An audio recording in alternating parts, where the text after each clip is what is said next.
భారతదేశం చరిత్రలోనే మరపురాని ఘటన నవంబర్ 29 నాడు 11 రోజుల పాటు పచ్చి మంచినీరు తాగకుండా మెతుకు అన్నం తినకుండా దీక్ష నిర్వహించిన కేసీఆర్ మహాన్ బాబుడు.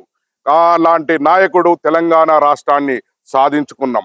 తన ప్రాణాన్ని పలంగా పెట్టి కనీసం దాని శరీరాన్ని మరణాన్ని ముద్దాడిన అయినా గాని తెలంగాణ రాష్ట్రమే సాధన ముఖ్యమని నమ్మిన వీర నాయకుడు అంటే కేసీఆర్ గారు.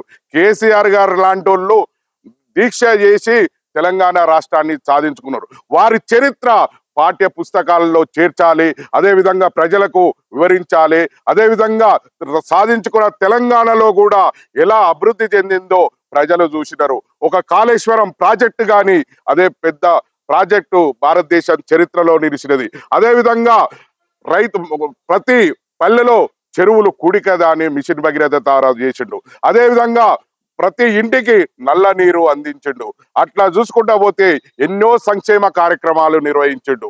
కేసీఆర్ గారి చరిత్ర ఎప్పటికప్పుడు ఉన్న యువతరానికి చెప్పుకోవాల్సిన బాధ్యత అందరిపైన ఉన్నది.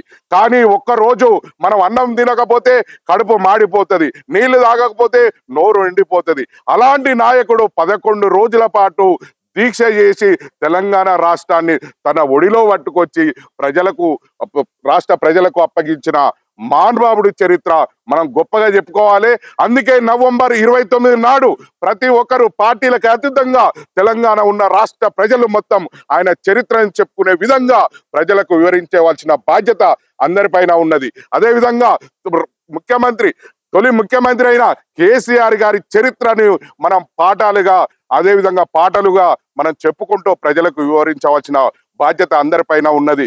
కాబట్టి కేసీఆర్ గారి మహానాయకుడు రాష్ట్రానికి మళ్ళీ అవసరం ఉన్నదని ప్రజలందరూ కోరుకుంటున్నారు. కాబట్టి కేసీఆర్ గారి దీక్షా దివాసును మనం విజయవంతం చేసి ప్రజలకు వివరించవలసిన బాధ్యత మన అందరిపైన ఉందని కోరుచున్నాను.